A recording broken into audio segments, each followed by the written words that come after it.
Hello students, welcome back to Aryan study success point. तो आज फिर से एक वीडियो में आपका बहुत बहुत स्वागत है। और स्टूडेंट्स, आज की वीडियो में जो है हम लोग क्लास नाइन्थ का साइंस का मिड टर्म का सिलेबस जो है वो डिस्कस करेंगे। काफ़ी स्टूडेंट्स का क्वेरी आ रहा था, अब उनका मिड टर्म एग्जाम स्टार्ट हो रहा है, तो एक बार थोड़ा सिलेबस क्लियर हो जाए, कौन कौन से चैप्टर्स आ रहे हैं, कितने मार्क्स के आ रहा है। तो आज हम लोग जो है इस वीडियो में क्लास नाइन्थ का मिड टर्म का सिलेबस जो है पूरा डिटेल में डिस्कस करेंगे, कौन सा चैप्टर्स कितने मार्क्स का आ रहा है, कौन कौन से चैप्टर्स आ रहे हैं, केमिस्ट्री में कौन सा चैप्टर है, फिजिक्स के कितने चैप्टर्स आ रहे हैं, बायो के कितने चैप्टर्स आ रहे हैं। वो सारा कुछ क्लियर हो जाएगा, पूरी रोड मैप हम लोग तैयार करेंगे ताकि आपको किस तरह से एग्जाम्स के प्रिपरेशन करना है वो सारा कुछ आज आपको क्लियर हो जाएगा। तो चलिए स्टार्ट करते हैं आज का इम्पोर्टेंट वीडियो जो है। तो सबसे पहले बता दें, जो कि आपका जो साइंस है आपको ऑलरेडी पता है, जो साइंस है वो थ्री पार्ट्स में डिवाइड है आपका, जो है फिजिक्स, केमिस्ट्री एंड बायो। तो सबसे पहले आपको हम जो बता दें स्टूडेंट्स, जो आपका मैटर, नेचर एंड बिहेवियर, ये जो है केमिस्ट्री का पार्ट है। और केमिस्ट्री के अंदर से आपका दो चैप्टर आ रहा है। Chapter number 1 matter in our surrounding and chapter number 2 is matter around us pure. तो आपको देखो डिटेल में पढ़ना क्या क्या है चैप्टर में, क्योंकि आपको बहुत कुछ दिया हुआ है, आपको पता ही नहीं चल रहा है हमें पढ़ना क्या है, क्या करना है। तो सबसे पहले मैटर इन आवर सराउंडिंग जो चैप्टर है, अच्छा आपको बता दें, जो केमिस्ट्री, फिजिक्स और बायो, ये अप्रॉक्स सारे 25 मार्क्स का आपका डिस्ट्रीब्यूट होता है। बट मिड टर्म में थोड़ा-सा बायो का वेटेज ज़्यादा रहेगा, क्योंकि वो जो बायो की पूरी जो फाइनल टर्म का सिलेबस है वो मिड टर्म में आ रहा है, तो इसलिए थोड़ा उसके अकॉर्डिंग वेटेज ज़्यादा हो सकता है। तो सबसे पहले यहाँ पे बता दें आपको मैटर में क्या पढ़ना है। मैटर का definition, what is matters, characteristics of particles of matters, किस-किस से बना हुआ है, फिर स्टेट्स ऑफ मैटर यानी कि सॉलिड, लिक्विड, गैस, बहुत इंपॉर्टेंट हो जाता है इसका डिफरेंस, ठीक है? और ये सारे कैरेक्टरिस्टिक्स सॉलिड, लिक्विड, गैस का। फिर ये मैटर के स्टेट्स को हम लोग किस प्रकार से चेंज करेंगे, यहाँ पे सारा देखोगे कैसे हम लोग उसका टेम्परेचर बढ़ाने से या घटाने से मैटर का स्टेट चेंज हो जाता है, या प्रेशर बढ़ाने से घटाने से मैटर का स्टेट चेंज होता है। इसमें सारा कुछ पढ़ोगे, मेल्टिंग के बारे में, फ्रीजिंग क्या होता है, इवापोरेशन क्या होता है, कंडेंसेशन क्या होता है, सब्लिमेशन क्या होता है, evaporation, couch cooling, rate of evaporation, what is the factor which affect the evaporation, सारा कुछ आपको डिटेल में ये फर्स्ट चैप्टर में आपको पढ़ना है। तो फर्स्ट चैप्टर की अगर जो वेटेज की बात करें तो लगभग 8 से 10 नंबर का वेटेज आपका मिड टर्म में हो सकता है, उसके अकॉर्डिंग, क्योंकि मान लो 25 की केमिस्ट्री, 25 का फिजिक्स, 25 का बायो एंड 5 नंबर का आपको जो है फूड वाले चैप्टर से है। वैसे इसमें फर्स्ट टर्म में भी मिड टर्म का थोड़ा-सा केमिस्ट्री का वेटेज कम होगा, क्योंकि बायो का चैप्टर ज़्यादा है।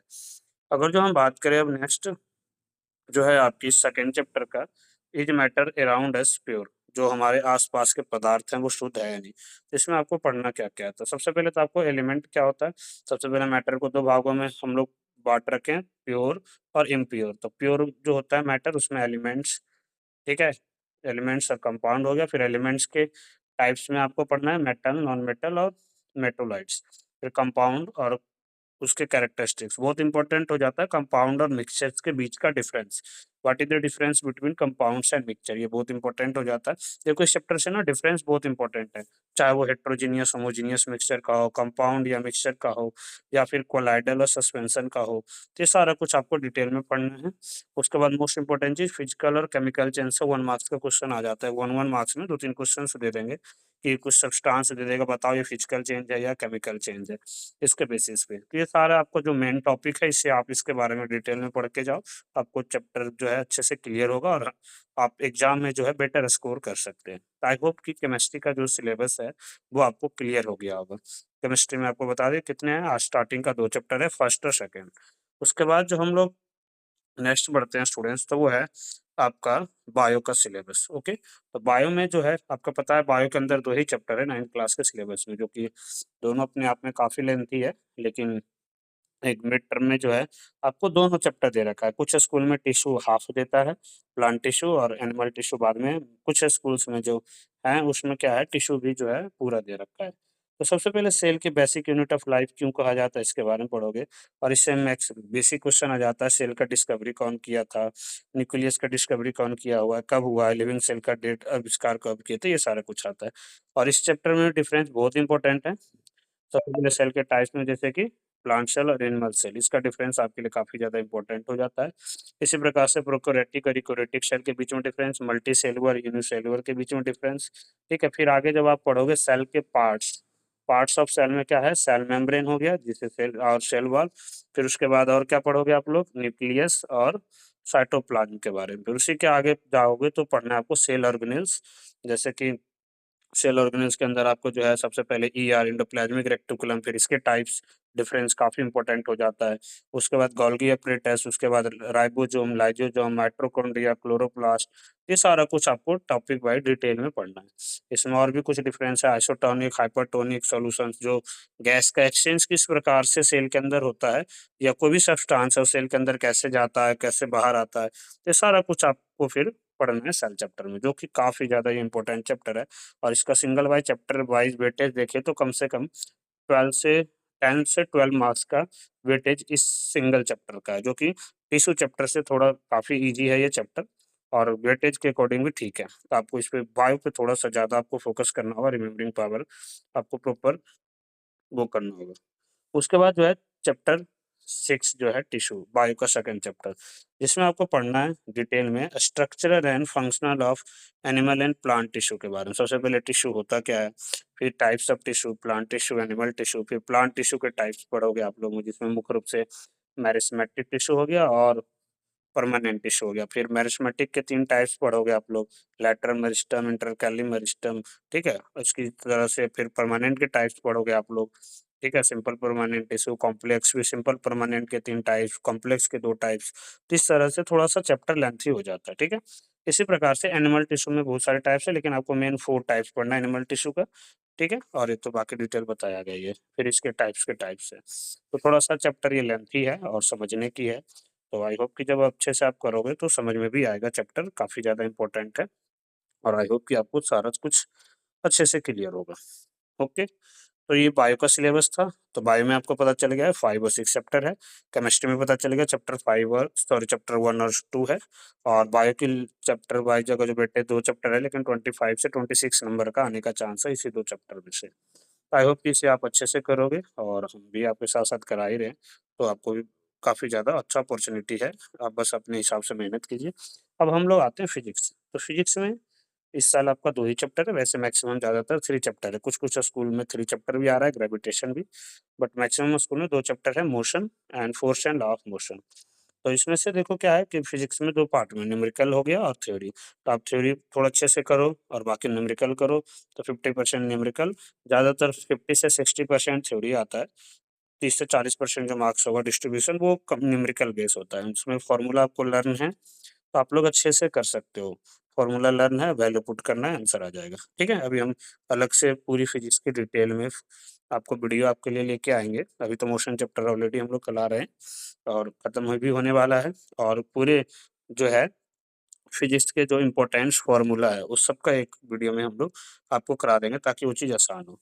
तो मोशन में देखो सबसे पहले पढ़ना क्या है, मोशन और रेस्ट क्या है, इसके बीच का डिफ़रेंस आपको समझ में आना चाहिए कि what is motion and rest. फिर उसके बाद थोड़ा-सा आगे पढ़ोगे तो फिज़िकल क्वांटिटी में वेक्टर और स्केलर क्वांटिटी का डिफ़रेंस कभी-कभी पूछ लेता है, वो आपके लिए काफ़ी ज़्यादा इम्पोर्टेंट है। फिर आता है डिस्टेंस और डिस्प्लेसमेंट क्या है, velocity, uniform, non uniform motion, ठीक है? along a straight line, acceleration, distance time, velocity time, graph, graph से बहुत इंपॉर्टेंट है, क्वेश्चन आ जाता है। फिर uniform motion, non uniform motion के बारे में पढ़ोगे, यूनिफॉर्म सर्कुलर मोशन, ग्राफ में आएगा यूनिफॉर्म एसिलेटेड मोशन, ठीक है? नॉन यूनिफॉर्म एसिलेटेड मोशन का, रेस्ट का, वेलोसिटी टाइम ग्राफ का स्लोप क्या देता है हमें थोड़ा, ये सारा कुछ आपको डिटेल में पढ़ना है। फिर इसी से रिलेटेड आपको न्यूमेरिकल आएगा, इक्वेशन ऑफ मोशन, ठीक है? 3 इक्वेशन है मोशन का, v equal to u plus at, s equal to ut plus half at square, v square minus u square equal to 2as। ये सारा कुछ इसी से बेस न्यूमेरिकल होता है, जो कि आपको आसानी से हम ऑलरेडी क्लास में इतना डिस्कस कर रखे हैं, तो आई होप कि मैक्सिमम स्टूडेंट्स को अच्छे से आता होगा। ये था आपका फिजिक्स का syllabus chapter number 7, and chapter number 8 जो है काफ़ी ज़्यादा ईज़ी चैप्टर है, और इसमें थ्योरी थोड़ा ज़्यादा है, थ्योरी से ज़्यादा मैक्सिमम क्वेश्चन इससे आते हैं। Force and law of motion, सबसे पहले फ़ोर्स क्या है तो इसके बारे में आप लोग डिटेल में ऑलरेडी 8th क्लास में पढ़ रखे हैं। यहाँ पे हम लोग फ़ोर्स एंड मोशन क्या है उसके बारे में पढ़ेंगे। इफ़ेक्ट ऑफ फ़ोर्स, यहाँ पे टाइप्स ऑफ फ़ोर्स जो दिया हुआ है, कॉन्टैक्ट फ़ोर्स और नॉन कॉन्टैक्ट फ़ोर्स है, वो तो 8th क्लास में था। यहाँ पे हमें बैलेंस फ़ोर्स और अनबैलेंस फ़ोर्स के बारे में थोड़ा-सा डिटेल में दिया हुआ है।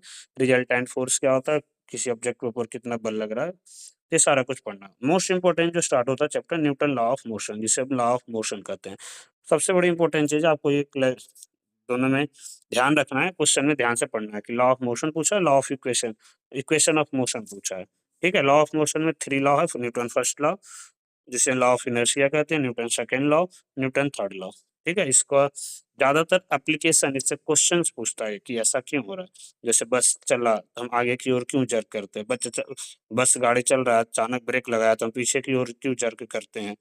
जब इस तरह का क्वेश्चन आगे या पीछे की ओर क्यों जर्क करते हैं, जैसे क्या होगा, जैसे बस चल रहा है तो हम अपने आप को रेस्ट में करेंगे, और बस तो आगे गई लेकिन हम पीछे की ओर जर्क करेंगे। जैसे ट्रेन वगैरह चल रही है, ब्रेक लगाई, हम आगे की ओर क्या होता है, हम आगे की ओर थोड़ा जर्क करते हैं। ये सारा कुछ न्यूटन फर्स्ट लॉ से, न्यूटन सेकंड लॉ से रिलेटेड।